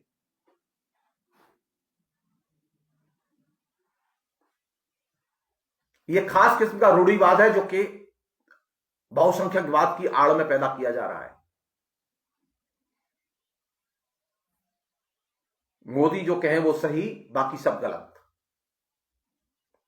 बहुसंख्यकवादी राजनीति ने धर्म के आधार पर बड़े पैमाने पर ध्रुवीकरण को हवा दी है। तुम अपने धर्म में जाओ, हम अपने धर्म में जाएं। तुम मुसलमान हो तो मुसलमान धर्म में जाओ, इस्लाम में जाओ, इस्लाम को गोलबंद करो, मुसलमानों को गोलबंद करो। तुम ईसाई हो तो ईसाइयों को गोलबंद करो, हिंदू हिंदुओं को गोलबंद करेंगे। तो ये जो खास किस्म का जो बहुसंख्यकवाद है, इसने समुदायवाद को हवा दी है।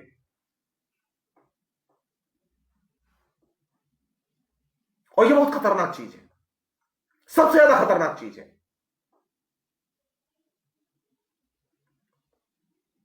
बहुसंख्यकवाद का लोकतंत्र से, संविधान से सीधे बैर है, अंतर्विरोध है। लोकतंत्र का मतलब है कि हम असहमत का भी सम्मान करेंगे, हम असहमत से भी मानेंगे कि बात मान सकते हैं। लेकिन नरेंद्र मोदी के यहां तो असहमत की बात मानना तो असंभव है।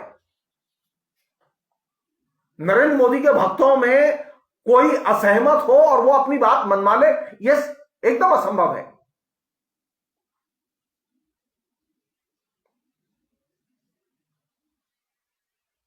तो ये जो समुदायवाद है, इस समुदायवाद की ब्यूटी है कि जो मुझसे सहमत नहीं है उसके लिए कोई जगह नहीं है। नरेंद्र मोदी ऐसे किसी भी व्यक्ति की ऐसी किसी भी मांग को उन्होंने पिछले 6 साल में एक्सेप्ट नहीं किया जो उनके दृष्टिकोण से के अनुरूप नहीं थी। एक भी मांग एक्सेप्ट नहीं की। डेमोक्रेसी में यह बार बार हुआ है, हर राज्य में हुआ है, केंद्र में हुआ है कि अनेक बार वे मांगे एक्सेप्ट की गई हैं जिनको कि सरकार या सरकारी दल नहीं मानता था, जो सरकारी दल के दृष्टिकोण का हिस्सा नहीं थी। तो समुदायवाद और यह बहुसंख्यकवाद जो आया, इस बहुसंख्यकवाद ने एक नई चुनौती पैदा की है।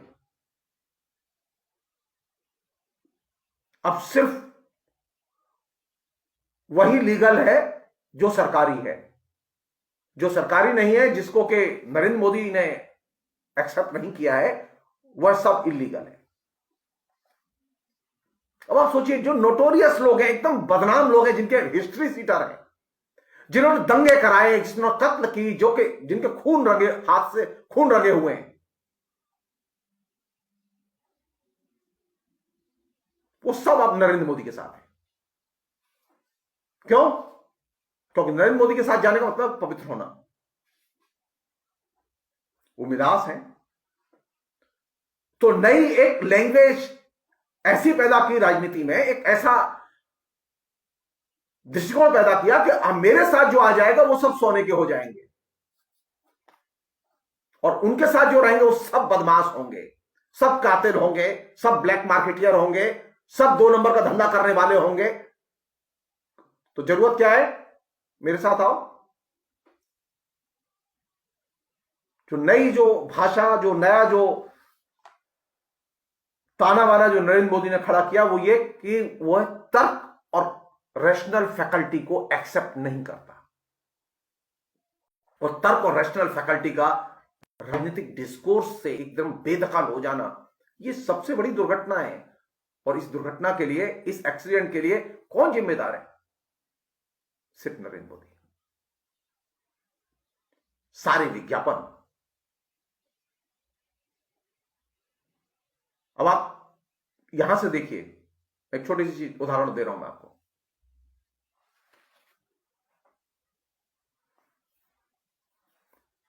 अभी हाल में आसाम की गवर्नमेंट ने किया ना, उसने सरकारी मदरसे और सरकारी संस्कृत स्कूल बंद कर दिए।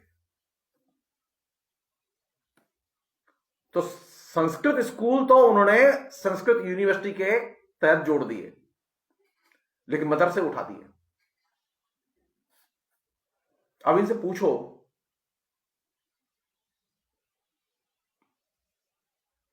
कि मदरसे में जो बच्चे, गरीब बच्चे जो पढ़ने जाते थे, वो कहां जाएंगे?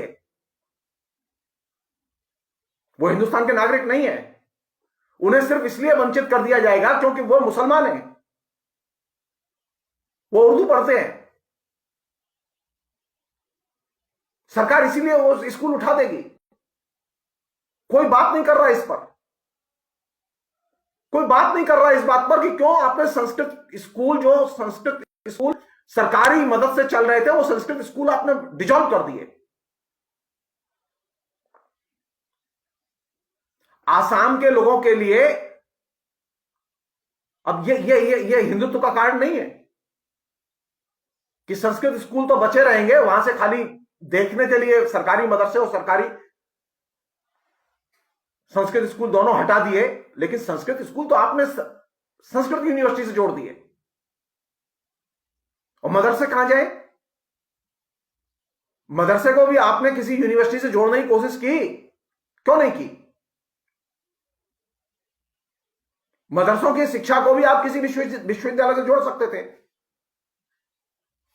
क्या दिक्कत है कि चलो मदरसों की शिक्षा जो है हिंदुस्तान में अलीगढ़ मुस्लिम यूनिवर्सिटी के हवाले रहेगी, जामिया के हवाले रहेगी, सेंट्रल यूनिवर्सिटी है। मदरसे अब कैसे चलेंगे? वो अब निजी मदद से चलेंगे।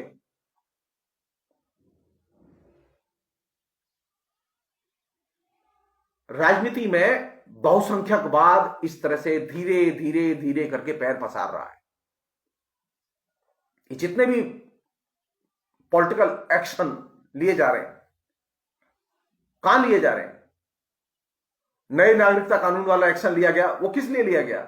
वो भी बहुसंख्यकवाद की दृष्टि से। अब वो लैंग्वेज वाले मसले को भी उठाया जा रहा है उसी लिए।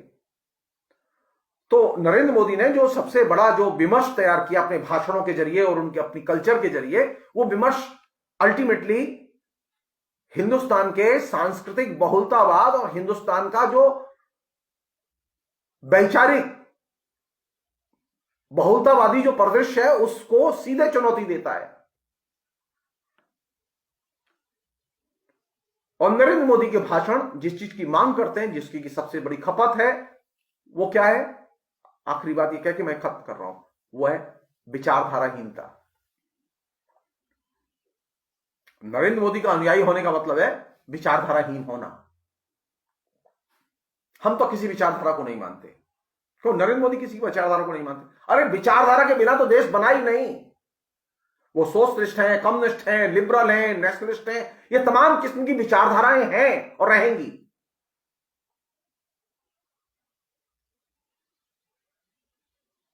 लेकिन नरेंद्र मोदी के भाषण की जो विचारधारा है वो कौन सी विचारधारा है? वो नकारवादी विचारधारा है, अविवेकवाद पर टिकी हुई विचारधारा है, जिसमें तर्क के लिए और रैशनल फैकल्टी के लिए कोई जगह नहीं है।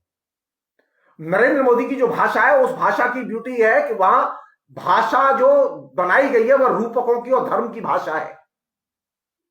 यह ऐसी भाषा है जिसका के आर्थिक आधार पर, सामाजिक वास्तविकता के आधार पर आप परीक्षण कर ही नहीं सकते।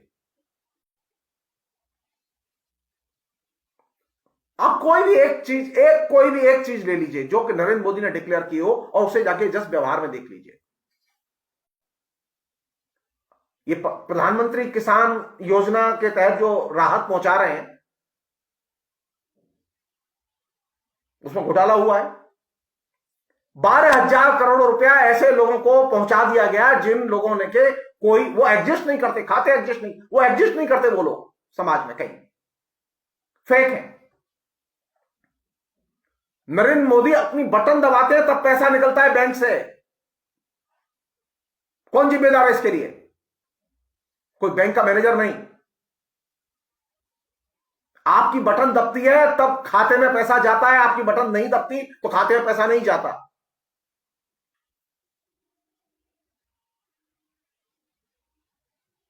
कोई एक योजना, मैं फिर कह रहा हूं, रिपीट कर रहा हूं, धर्म की भाषा को यथार्थ में परख नहीं सकते। धर्म की भाषा को आर्थिक आधार पर परख नहीं सकते। नरेंद्र मोदी की भाषा को भी आप भारत के आर्थिक आधार के आधार पर परख नहीं सकते। जो ही आर्थिक आधार से मैच करने जाएंगे, तुलना करने जाएंगे, तो आप पाएंगे कि नरेंद्र मोदी जो कह रहे हैं उसका वास्तविकता से कोई संबंध नहीं है।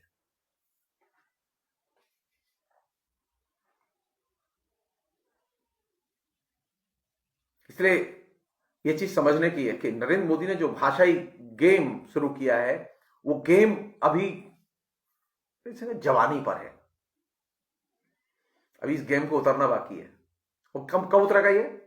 ये उतरेगा ये जितना यथार्थ का प्रेशर क्रिएट होगा। ये किसान आंदोलन जो है वो क्या है? वो यथार्थ है, वो वास्तविकता है। और नरेंद्र मोदी क्या है? फिक्शन है, वो एक रूपक कथा है। नरेंद्र मोदी वास्तविकता नहीं है हिंदुस्तान की।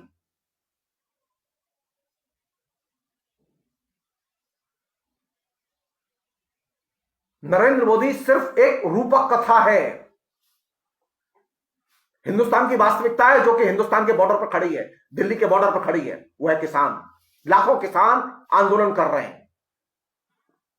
कैसे समझ में आएगा ये? किसानों की जमीनी हकीकत को देखकर समझ में आएगा या नरेंद्र मोदी के भाषण से समझ में आएगा जिसमें कि जमीनी हकीकत होती ही नहीं है? तो नरेंद्र मोदी की भाषण कला को, नरेंद्र मोदी के किसी भी भाषण को सुनते समय प्लीज सिर्फ एक चीज पर ध्यान दें, उसकी अंतर्वस्तु पर ध्यान दें। उसमें जो तथ्य कहे गए हैं उन तथ्यों के जीवन के साथ में कोई संबंध है कि नहीं है, उस पर ध्यान दें। अगर विकास हुआ है तो देखो कि विकास सचमुच में हुआ है कि नहीं हुआ है। बेरोजगारी घटनी चाहिए, उद्योग धंधे खुलने चाहिए, बाजार चंगा होना चाहिए। तो ये तो कुछ नहीं हुआ। और ये सब कोरोना के पहले हो चुका है, कोरोना तो बाद में आया। तो नरेंद्र मोदी ने एक ऐसी भाषा पैदा की है, एकदम काल्पनिक भाषा है, एकदम अधिनायकवादी भाषा है, जो कि लोगों को गोलबंद तो करती है लेकिन लोगों को दिमागी तौर पर गुलाम बनाती है। उनमें मातहत भाव पैदा करती है, उनमें कट्टरता पैदा करती है। और यही कट्टरता अल्टीमेटली हम सब लोगों के लिए एक मुसीबत बन गई है। कायदे से होना चाहिए था, समाज में जो लोग रह रहे हैं उनके बीच में भाईचारा होना चाहिए था।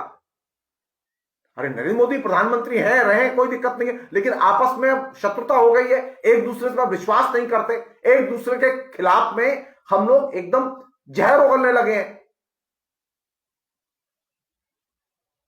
यानी ऐसी भाषा विकसित हुई है, एक ऐसा फॉलोअर विकसित हुआ है जो कि भाईचारे का ही शत्रु है। यानी आप जो ही नरेंद्र मोदी से डिसएग्री हुए, आप देशद्रोही घोषित हुए। और कौन घोषित कर रहा है? आपका भाई, आपका बेटा, आपका पड़ोसी, जिसके आपके साथ में लिविंग यानी जीवंत संबंध है। तो नरेंद्र मोदी ने एक ऐसी स्थिति पैदा की है कि आप आपस में ही लड़ते रहिए। तो ये नई जो फिक्शन की भाषा है, धार्मिक भाषा है, ये रूपक की भाषा, इस रूपक की भाषा ने सामाजिक टकराव को और ज्यादा बढ़ाया है। और ये चुनौती की जगह है। इसलिए बार बार यथार्थवादी भाषा के इस्तेमाल की जरूरत है। रूपक की भाषा, इरेशनल भाषा, ऐसी भाषा जो कि तर्क को स्वीकार न करे, विवेकवाद को स्वीकार न करे, ऐसी भाषा को एक्सेप्ट करने की जरूरत नहीं है। तभी हम नए सिरे से इस पूरे के पूरे जो परिदृश्य है इसको बदल सकते हैं, अन्यथा नहीं बदल पाएंगे। नरेंद्र मोदी बहुत ताकतवर है, वो कन्विंस कर देंगे। और इससे भी ज्यादा जरूरी क्या है, जैसे मैं कोशिश करता हूं, मुझे किसी ने कहा थोड़ी बोलने के लिए आप सब लोग सब इंटेलेक्चुअल लोग हैं, पढ़े लिखे लोग हैं, इंटेलिजेंट लोग हैं, आप सब लोग बोलिए, फेसबुक लाइव पर बोलिए, आप स्टैंड लीजिए, आप अपने तरीके से जैसे भी हो सके आप सिर्फ यथार्थ बताइए। अगर आप यथार्थ बताएंगे तो आप तय मान लीजिए नरेंद्र मोदी गायब हो जाएंगे। नरेंद्र मोदी इसलिए एग्जिस्ट करते हैं, नरेंद्र मोदी की भाषा इसलिए एग्जिस्ट करती है क्योंकि नरेंद्र मोदी ने एक फिक्शन की भाषा, एक नकली भाषा, एक काल्पनिक भाषा लोगों के जेहन में और व्यवहार में उतार दी है, और हम लोगों ने बोलना बंद कर दिया है। बोलिए, लिखिए। ये जो कट पेस्ट की लैंग्वेज है, कट पेस्ट की कल्चर है, इसमें मत जाइए, क्यों कट पेस्ट की लैंग्वेज वो गूंगों की भाषा है, वो गुलामों की भाषा है। कट पेस्ट करने से बचिए, लिखिए। जितना आप लिखेंगे, आप चाहे गांधी के दृष्टिकोण से लिखिए, चाहे आप नेहरू के दृष्टिकोण से लिखिए, लेकिन लिखिए। लिखने के अलावा और लिखकर प्रतिवाद करने के अलावा और लिखकर यथार्थ को बताने के अलावा आपके पास कोई विकल्प नहीं है। क्योंकि अब जो सरकार है, जिसके मुखिया नरेंद्र मोदी हैं, उस सरकार ने यथार्थ को लिपिबद्ध करना बंद कर दिया है। उस सरकार के दबाव में मीडिया के एक बहुत बड़े हिस्से ने यथार्थ को देखना बंद कर दिया है। यह स्थिति बदलने में टाइम लगेगा, बदलेगी, ऐसा नहीं कि नहीं बदलेगी। ये जो किसान अब आ चुके हैं, कल मजदूर भी आएंगे, छात्र नौजवान भी आएंगे, ये तमाम समुदाय आएंगे, आंदोलन होंगे और बढ़ेंगे आंदोलन। क्योंकि नरेंद्र मोदी के भाषणों से पेट नहीं भरता। वो एंगेजमेंट तो है लेकिन पेट नहीं भरता। तो जिनके पेट खाली हैं वो लड़ेंगे। आपसे ये गुजारिश है मेरी कि आप लोग लिखिए, कट पेस्ट से बचिए। कट पेस्ट की कल्चर मोदी को मजबूत बनाती है। आप जितना लिखेंगे मोदी उतना कमजोर होंगे। आप अपने आसपास के यथार्थ के बारे में जो कुछ जानते हैं लिखिए, उसे लिपिबद्ध कीजिए, और वही आपकी ताकत है। वहीं से ये जो फिक्शनल लैंग्वेज है, जो काल्पनिक भाषा है नरेंद्र मोदी की, वो अपदस्थ होगी। आप लिखिए। फिलहाल इतना ही।